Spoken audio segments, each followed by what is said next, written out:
indeed.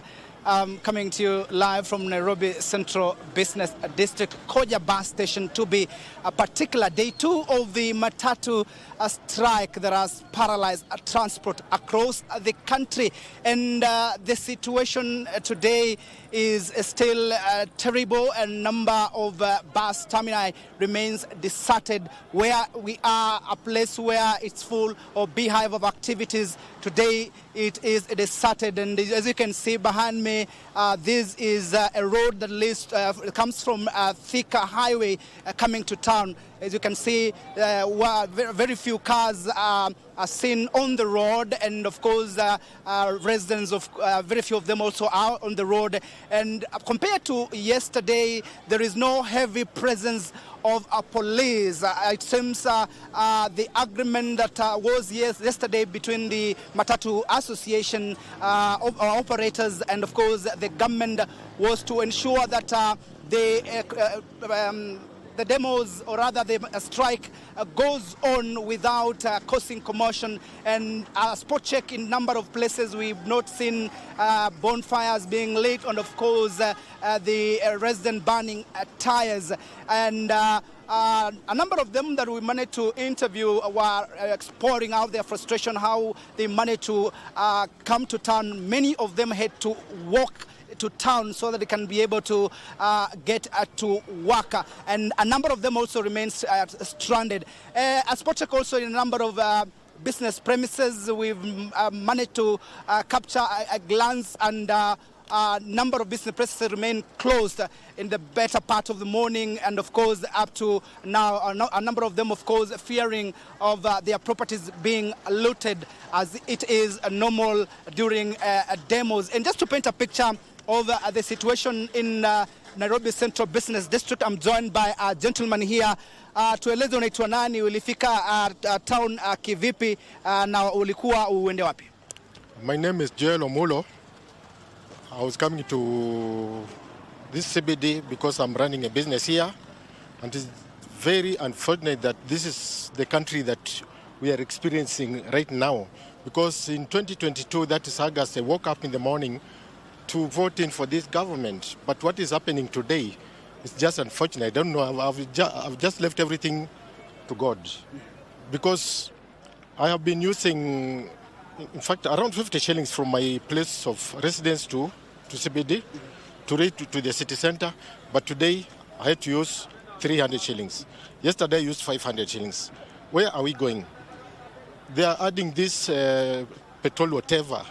You know these levies which are affecting Kenyans, but for the last maybe 2 to 3 years back, Kenyans have been surviving without any increment kwa salaries. Sasa ikishafika mali kama sahi, it's a problem, because mtu akishafika mwisho, there's nothing you can do. Inabidi sasa you do whatever you can do.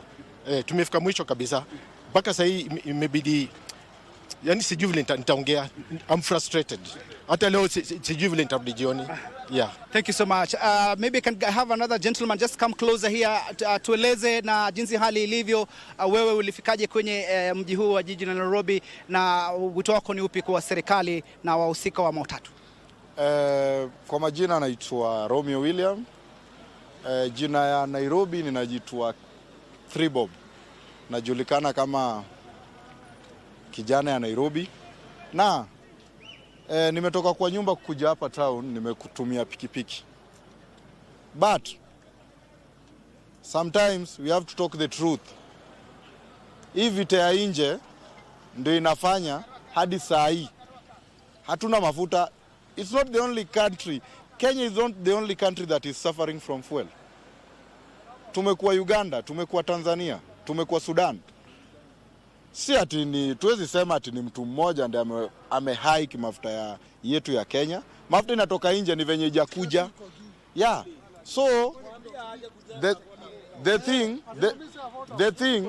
thing yenye tunafaa kuongelelea kama wananchi right now ni hizi maandamano zenye tunafanya, tunafaa kufanya maandamano peaceful.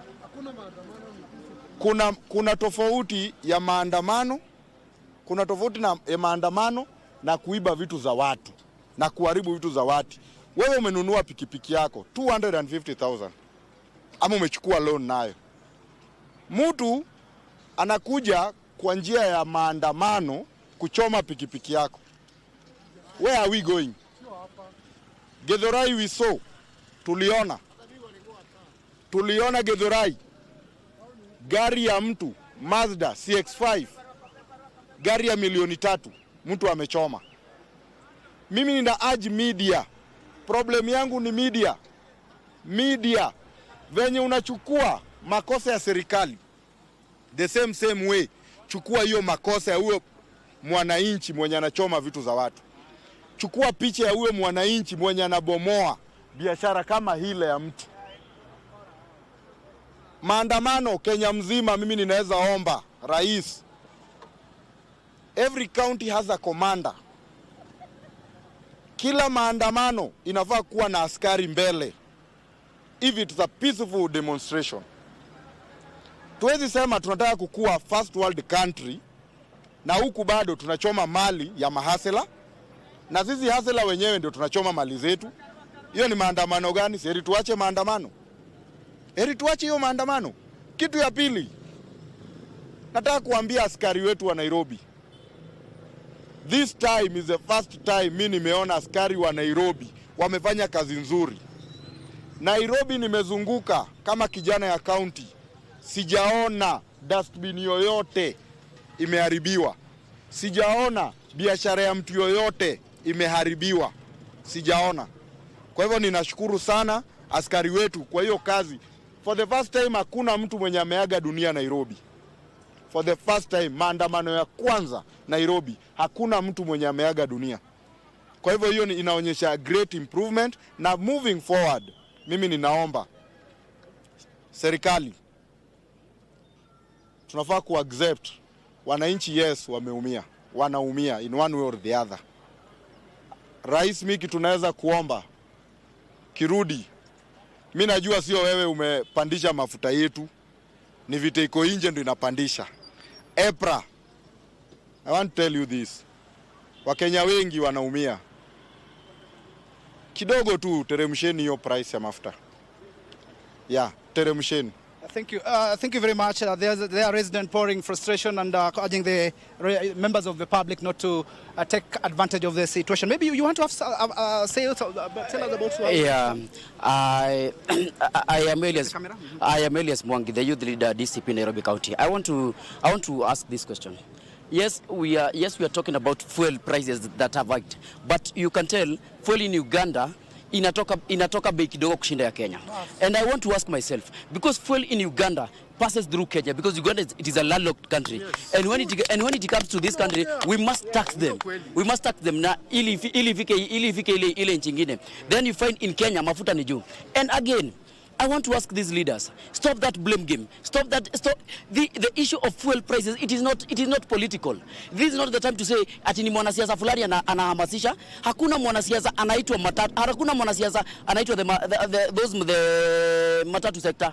Hakuna, nobody influences them. So stop that blame game na to address the real problem, because the time we start these study shows at Imara New, we will not solve this problem, and this country we are in a bad situation and we can ban this country at any moment. Thank you very much. Thank you. There you have it, and let's do a cap of this particular interview here in the Nairobi Central Business District. As you've heard from members of the public, their clarion call is to the government to actually come to the table, agree with the Matatu Association, of course, on the hacking of fuel prices, and of course the issue here is affecting the economy. Remember yesterday by the association, the Matatu Association, they actually revealed to us a total of 300 million shillings got lost in that particular demo day. Of course, it is tripling to 600 million, a negative impact to the economy. And of course, we'll be here in the better part of today just to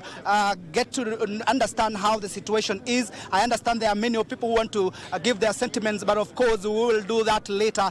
Back to you in studio from me, Timothy Kipnoso. Now.